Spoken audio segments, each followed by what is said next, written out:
Channel को subscribe करें और आगे बढ़ाएं। भगवान श्री राम भारत ही नहीं बल्कि विश्व के संपूर्ण मानव समाज के लिए एक आदर्श हैं।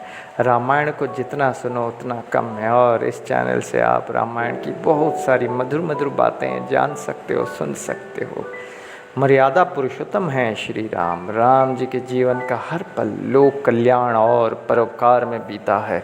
ऐसे आदर्श चरित्र का जन्म अयोध्या में हुआ है। यह भारतवर्ष के लिए सौभाग्य, ना केवल भारतवर्ष के लिए, समग्र पृथ्वी के लिए, विश्व के लिए सौभाग्य और गौरव की बात है। पूरी दुनिया आज अयोध्या की बात करती है, भारत की बात करती है।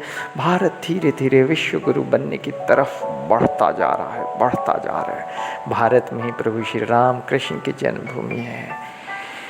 राम सबके काम के हैं, सबके लिए उपयोगी हैं, फिर भी उनकी जन्मभूमि सैकड़ों सालों से विवादित रही है। राम जी अपने तीनों भाइयों सहित तंबू में रहे हैं।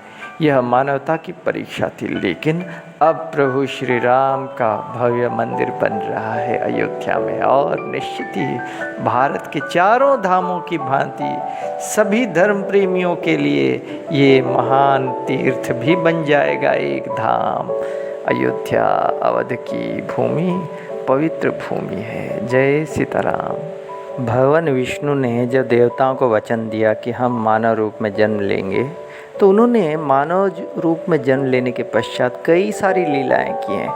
लेकिन राम जन्म में कुछ ऐसी लीलाएं उन्होंने की थी, ख़ास तौर पे लक्ष्मण भैया के साथ। हो उसकी मिठास, उसके अंदर एक जो भावनात्मक शैली में भगवान ने किया था, जो कलाएं छुपी हुई थी, वो सुनने लायक, देखने लायक, मनुष्य को भावुक कर देगा। और वाकई में सत्य है, कैसे मानव रूप में जन्म लेके मानव बन के कैसे जीना है, यह तो कोई प्रभु श्री विष्णु, प्रभु श्री राम से सीखे, लक्ष्मण भैया से सीखे। भगवान जब नर लीला करते हैं तो कई बार आँखों को और अंतर मन को भी गीला कर देते हैं, लीला के साथ गीला। रावण के साथ युद्ध के प्रसंग में ऐसी ही द्रवित करने वाली लीला हुई थी।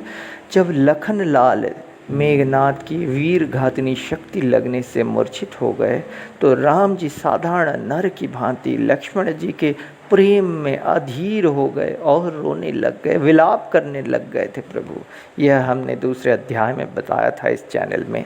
आप लोग चैनल को सब्सक्राइब करें। यद्यपि हनुमान जी संजीवनी लेने हिमालय की ओर दौड़ पड़े थे, तब भी राम जी की धीरज टूटता जा रहा था। राम जी के करुण क्रंदन से सारी सेना, सुग्रीव, जांबवान और समग्र वानर सेना दुखित और द्रवित हो गई थी।